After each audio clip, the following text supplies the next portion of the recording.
Hello नमस्कार। एटा कौन जानिछ? मंडा पिठा चाउल चूनारे बनाई थाए।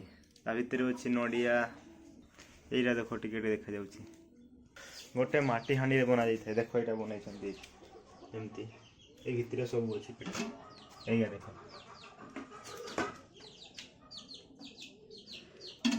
तले पानी थाए। पानी टाक गरम कर दि जाए।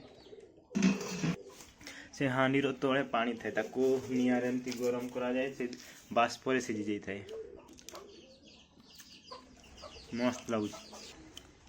समस्त चाषी भाई माने धान अमल कर सारा पर एमती पिठा बनाते खुशी रे खाइके बहुत मजा क्या किसी तेल फेल दे नहीं थो खाइबा गोटे मजा अलग।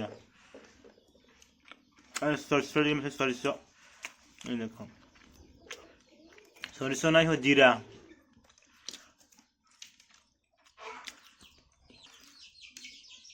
हमें आ ना खा चिकन खा जम्बे